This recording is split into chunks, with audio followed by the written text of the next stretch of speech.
No, I don't even know how to respond to that. No, I do agree. Actually, I very much do agree. I like when communities find a bug and kind of incorporate it into the gameplay, and conversely, even find counters to those bugs. Yeah. I mean, I do feel that sometimes. I mean, if bugs that require skill, even if there are bugs that require skill, if they make the game, just impossible to play, those should be patched out though. Like Bayonetta? Lols. Okay, there's some times where like wobble, yeah, like that should wobbling. be patched out, yeah. There's some things that are very much the other way around, where developers don't patch something that's completely game breaking. Exactly, yeah. And it stays for a tremendously long time. But the thing about wobbling, Brian, is that even with wobbling, the ice climbers aren't even considered to be top tier at all. They're not even top 5.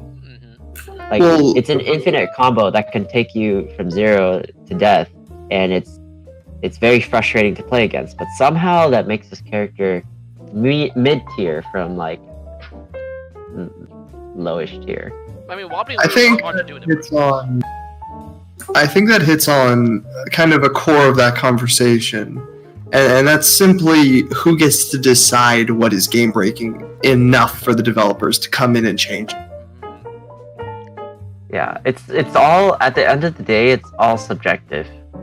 Some people, it really gets into the mindset that certain developers have over other developers. Like, so you can kind of compare it to certain economies. Some people very much like to have a lot of influence over the economy. It goes with game development. I was actually going to say more along the lines of George Lucas. George Lucas. 1 and 3 versus what is this? 6 through. Okay, Chris, you need to be careful here, because you have to understand. All those books that don't count anymore? Yes, I not only owned all of them, I read each and every one at least 6 times each. God. At least. Most of them way more than that. I owned at least half of the total comics available, period. Oh, there's some good comics, man. Right? Like Quillen Voss's run, a lot of the other stuff. But, so tread lightly now. So what I'm saying here is that the type of ownership, it's George Lucas was the person that always iterated on his films. He would add things and change things. And for him, he kind of said that these are my films, I'm going to keep on making them. But then you have this fan base who loves the versions they consume. They could be the old, new ones and everything. And so it'd be the question for me, I guess, kind of trying to put up more towards games, is at what point does the ownership have to go away from the creator into the community, or does the creator always have a say in what is what? I think this is an interesting question, because some communities definitely have taken a game and really pushed it. Gunzi, for example, is a good one. But that's that. I'll stop talking about Star Wars before someone lynches me. No, I mean, Star Wars is a good topic, dude. Shit. I hate my microphone. Are you still on the microphone there? Terrible. Every Windows. Actually, I think I just hate Windows Update. My microphone has served me very well for the past 4 years. Windows Update has not.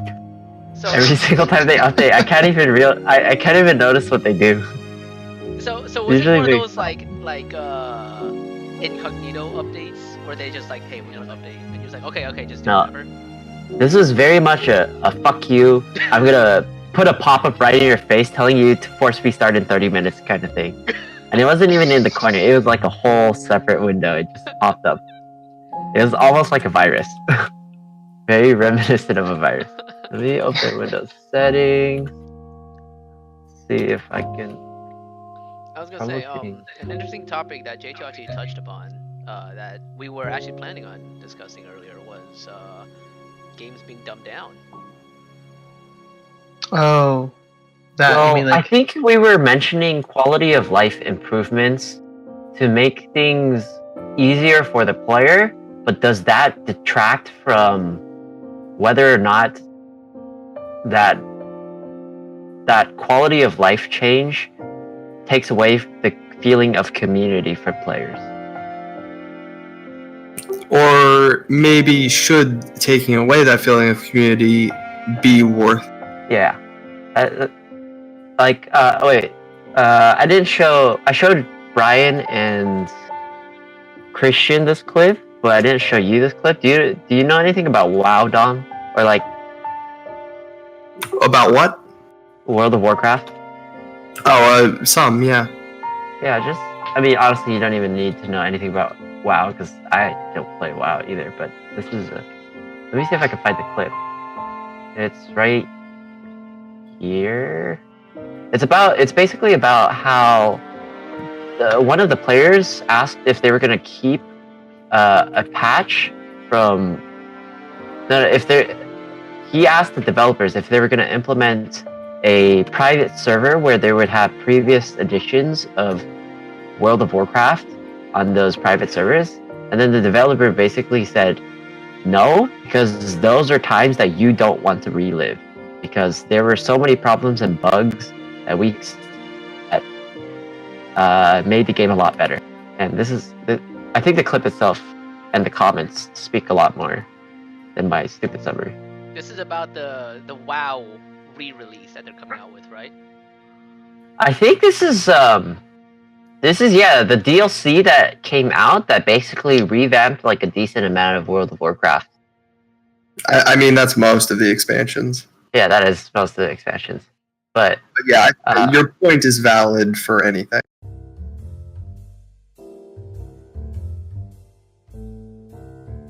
Basically,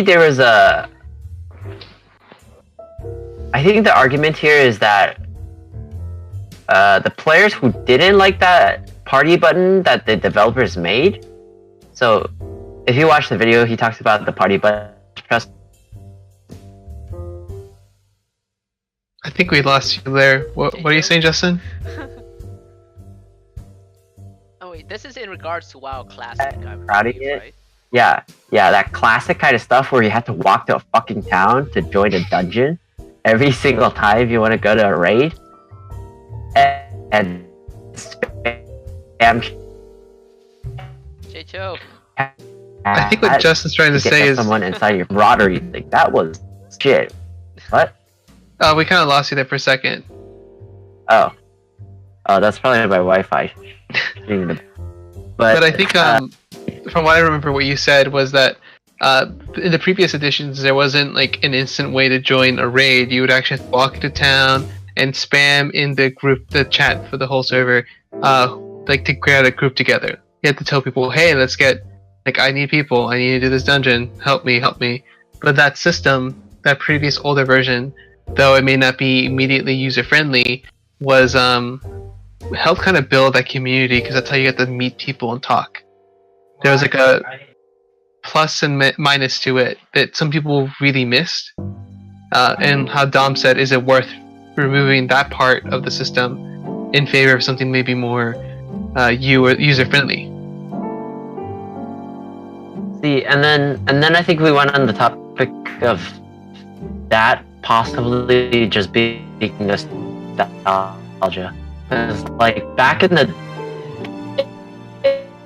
day when we were playing games like WoW, like all these re's that nobody really thought of, that's because we had a fuck ton of time to do stuff like this.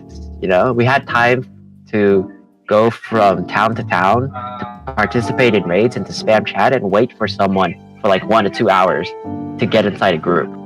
Like, that's back when we had completely different lives, and we completely viewed it as a novel and fun experience compared to what we see.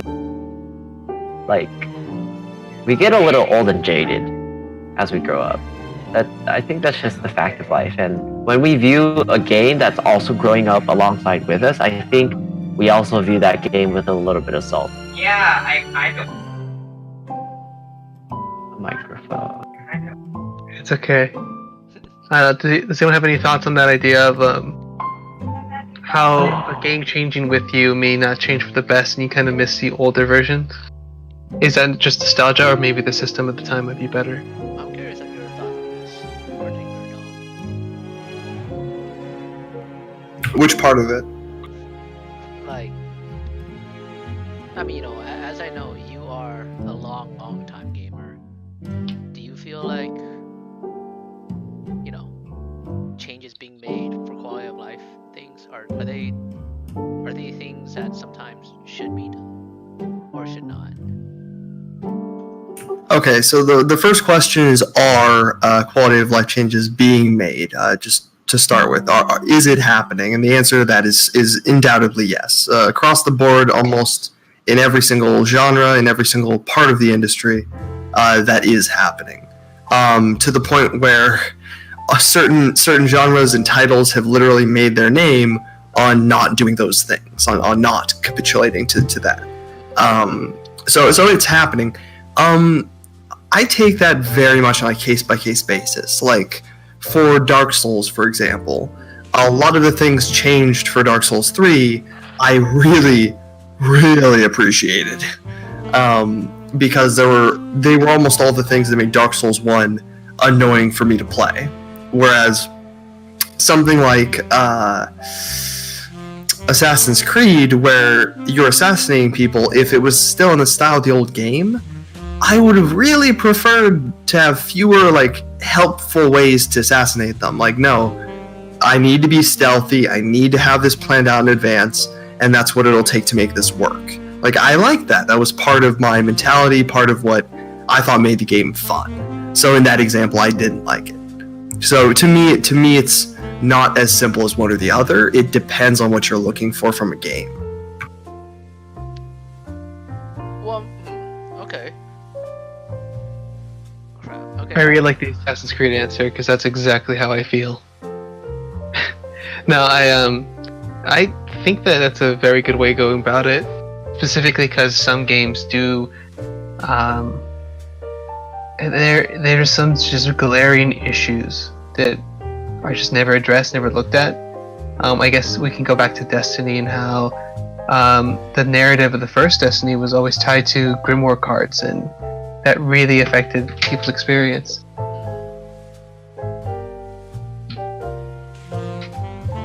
I mean, Actually, there are some people I know who actually enjoyed it, but I guess they enjoyed it because they took the time to explore the Grimoire cards. I need to step up a little bit. But yeah, some people actually took the time to explore the Grimoire cards rather than just be provided that information in game, which is interesting. Sorry, which part of that? The fact that for Destiny 1, as I understand, I didn't play Destiny 1, but as I understand for Destiny 1, to understand the narrative, to understand the lore, you would have to go to the Grimoire cards. Yeah, you have to go to the website to explore the Grimoire cards, and people I know who explored that website really enjoy the lore. Similarly, they didn't get that experience just from the core game itself. Yeah, that was a symptom of a larger problem, though, which was the entire game getting remade a year before launch. So I don't know if that's the best thing to use as an example, just because it was part of a much bigger problem.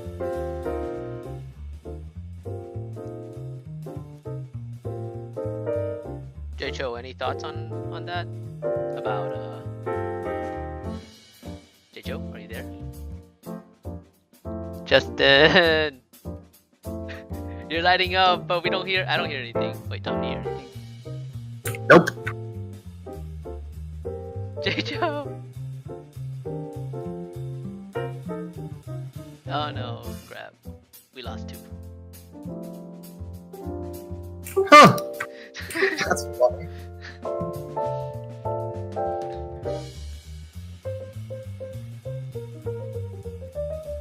Joe, you're back. Can you hear me? Yes. Oh, finally. Okay, see, I was lighting up, and then over there, I was talking to myself for approximately 3 to 5 minutes. Holy crap. And because I saw myself lighting up on Discord, and I was like, yeah, I'm talking to them. But you guys were talking in your own conversation, and I was like, maybe I'm not in the conversation. But, wait, please repeat the question. Just, shit, what was the question? I forgot, yeah. My comedic relief was a little too relieving. It was... Okay, I remember the question that I asked that Dom didn't hear though, and it was, what's your favorite Dark Souls, Dom? Including nostalgia value. And yeah, nostalgic value. Sorry, you're gonna have to ask again. It cut out. Which one is your favorite Dark Souls, including nostalgia? Putting nostalgia into factor, which one is your favorite? So overall, it's 3. But I have different answers depending on which part of the game you're talking about. Let's just say overall. Yeah, no, overall. Quality of life, experiences that you felt, and frustrations that you had with lack of quality of life as well. You know, overall 3 is still really far ahead because Dark Souls 1 had too many quality of life issues to really love it, and the last half of the game suffered a bit. And then Dark Souls 2, I really didn't like the PvE until the DLC. Okay. The only other thing I'd compare Dark Souls 3 to is Bloodborne. See, and then that kind of segues into my other question. Sometimes sequels like completely overhaul a game to the point where it's like completely unrecognizable. Most of the times, it seems somewhat for the worst. Is my experience with most games that I've seen. But sometimes some games, like, since we were talking about Destiny, it made me think about this. Since Destiny 1 and Destiny 2 were like so freakishly similar, according to a lot of the players who were playing it on release, they were really similar. And I didn't really play a lot of Dark Souls, so I wanted to get your opinion on that one. Because I don't know anything about 1, 2, and 3 about Dark Souls, except for the fact that 1 and 2 were pretty clunky, and 3 kind of fixed a lot of that clunkiness. But some of the hardcore Dark Souls 1 and 2 fans didn't like 3 as much because it didn't have the the right quote-unquote feeling. But I don't know what that is. So the clunk was part of the experience. Yeah, that's why I'm asking you, Dom. Yeah, in terms of a polished overall experience, 1 and 2, like you said, have pretty serious flaws. And the only things truly in the running in that franchise are Bloodborne and Dark Souls 3. I think almost nobody who had Dark Souls 3 as their first installment in the franchise felt that way about it. I think that was mostly people romanticizing 1 and wanting 3 to be more of 1, with only the parts of 2 that they liked, which clearly they weren't going to get. It also kind of reminds me of Diablo 1, 2, and 3. There's a few, like a very small group of fanatic Diablo 1 fans that prefer it over 2, but most of them are Diablo 2 fans that prefer it over 3. And that kind of makes sense because I think Diablo 3 was a dying genre, and people back then played the Diablo 2 genre a lot, and they would gravitate more towards Diablo 2 in that genre. And now that Diablo 3 is a little dead, and now that Diablo 2 players like want another game to play, some play Diablo 3, some still play Diablo 2, but they prefer Diablo 2 heavily over 3. Or Path of Exile. But you know, you think about the genre, the RPG kind of single player RPG kind of genre, it's very much like overtaken by MMORPG, and even MMORPG is not doing too well. I would argue also action RPG. Yeah, and action RPGs. Yeah, just like other types of role-playing games that are mixed with a lot of other elements of games are taking over just single player top-down RPGs. Yeah. Yeah, we were talking about that a little bit earlier. Top-down RPGs don't seem to be... I think top-down most things seem to be dying out, and shooters seem to be having a resurgence. Most shooters, third-person shooters seem to be. Yeah, third-person shooters seem to be fairly popular now. I don't remember a lot of popular third-person shooters back in the day, except maybe Mass Effect. Gears is a big one. Yeah, Gears of War, Mass Effect, and that franchise with that was made for co-op, whose name I'm forgetting. Army of Two? Was it Army of Two? That might have been it. Borderlands? It was EA. Not Borderlands. Borderlands was predominantly first-person. Oh, right. One was But yeah, no, third person was never huge. It wasn't huge until I'd say there's quite a few big third-person franchises now. And what would you put as like the top 3? Fortnite is one. Oh yeah, I guess Red that Dead, is one. I guess. Red Dead. Yeah, Red Dead, GTA 5. That's part of this. That's kind of. Yeah, that's. I put that. Let's just remember that GTA 5 is 4 years old. Yeah, That's true. But and it GTA 5 always is like the top top- 20. Insane. GTA 5 is the top grossing media, like entertainment piece of media in time. That all of history. isn't technically true. Okay, so here's why. It's not the most grossing single piece of media because technically it's not one. It was re-released too many times for that. Yeah. Number 1 is Minecraft.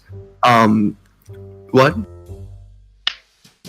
But so they're counting all the consoles, right? he must be counting all versions for all Yep. consoles. So Is that a lot the- of people bought it 3 times. Something like more than half of the people who bought it at least twice, Yeah. Wait, Minecraft? which I or find GTA? fucking insane. But GTA 5. I bought GTA 5 3 times.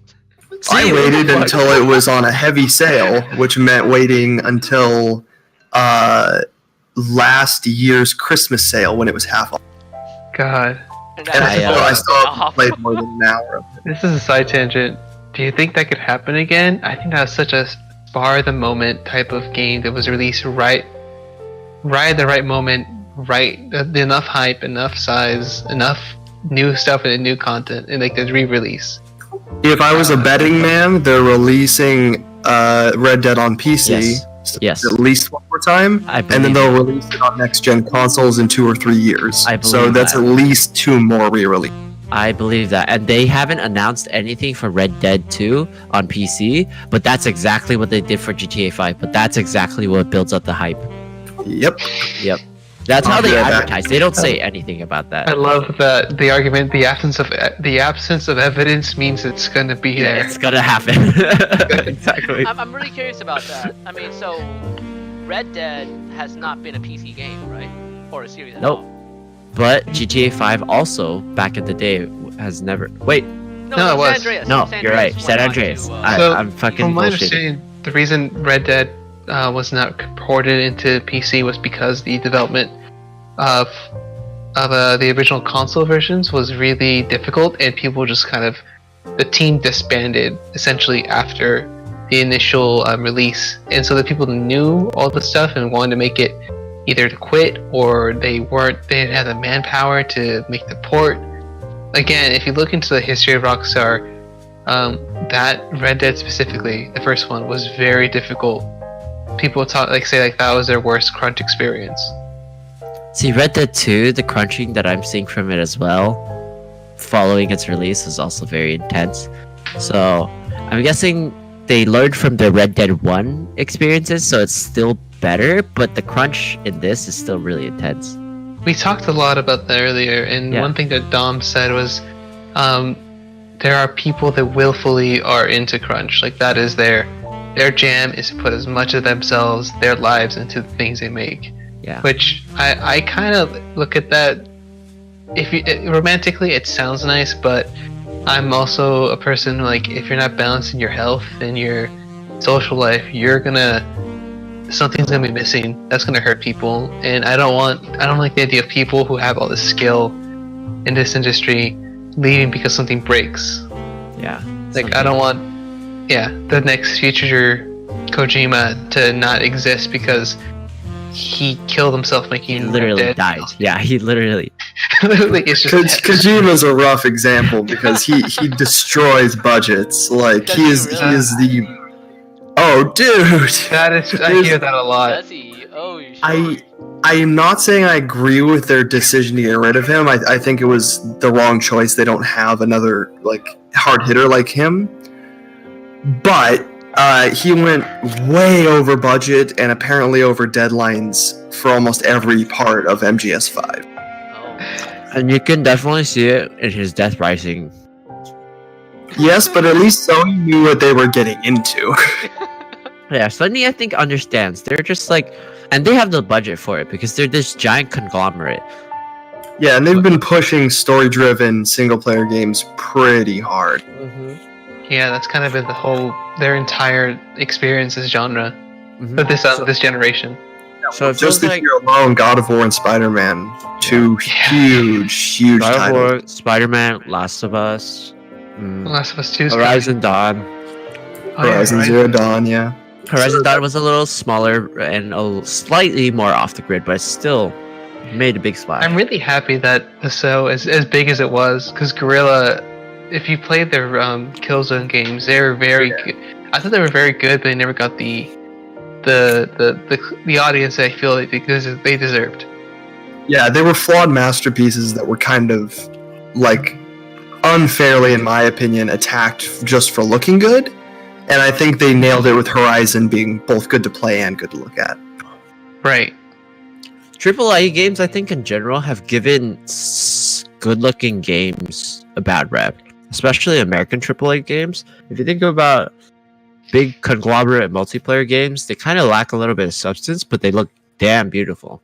Like, so that's kind of what gave people very what's it called, suspicious outlooks on trailers. You know, you think about the whole Ubisoft debacle back in like 2012 through 2015. Every time they would release a beautiful E3 reveal, people would immediately get on the skeptical train because they're just like, it's gonna be downgraded and it's gonna play like shit. Yeah, I fell for those hard. Yeah, you really did, Brian. I'm still You in bought the what? puddle. Division? I'm still like lying in the puddle and just rolling around. I bought every Ubisoft game. Yeah, you bought Division. You bought like most of the I Assassin's have Creed. every Assassin's Creed. You game. bought For Honor. You bought. See, luckily for you, Division actually got their shit together and patched up those games. They fixed them up real good. Oh, yeah. Actually. Hey, Brian, What's up? has you bought the Tom Clancy games? The Except Ghost for that. Recon one? Oh, I was about to.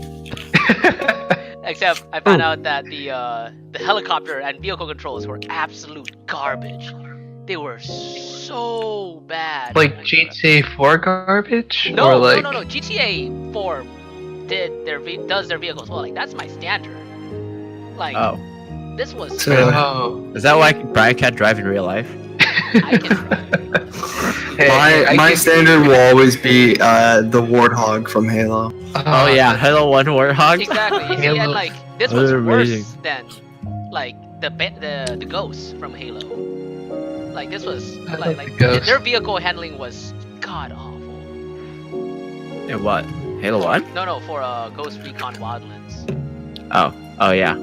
I got Ghost Recon Wildlands for free in the USC Esports Lottery, Lol. and I downloaded it, played it for 1 hour, and just quit it. No, it's It was pretty bad. It's I was that is- so well- I remember playing a very very early like alpha of it in like one of the E3s I went to, and I was a little worried. I'm like, I don't know if this is gonna work. I'm also not really digging the whole like the vibe they're going with cartels and everything.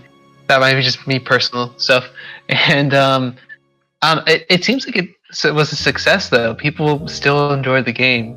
They did an Ubisoft. They messed up the release, but they still made it successful. they're trying to fix it. They're definitely trying to fix it. Are they still trying to fix it? Yeah, I they heard are. that Predator mode was okay. Ghost Recon. I don't know. I think it was just an excessively mediocre game. I'm actually more scared of mediocre games than good games. Weird. Like right Wait, now, you're no, I scared mean or no, impressed? bad games. My bad. bad games. Because like at least for bad games, I give it a little more of a chance. than for mediocre games, because I think that some games might have some really bad elements, but they might have some really good elements hidden behind it. So I keep trudging on. You have Whereas hope. for mediocre games, you just feel like just so you're not hard, but you're not flaccid either. The You can entire feel time. And then you kind of just drop it. You just don't want to be involved at all. It's when You're you're just younger or too old. Oh Yeah, you my don't god, let your on. timing for that was great. Yeah, you just don't want to be led on whatsoever with this mediocrity, which is what I'm feeling for Destiny 2 right now. But people are giving it so much praise on the subreddit that I just have to like keep Are trying. they? There's a Ooh. You forgot the part where we mentioned there's some serious Stockholm syndrome with all Destiny. People have just been abused Yes. left Yes. and right. Actually, yeah. So I think I'm going on the wrong forum.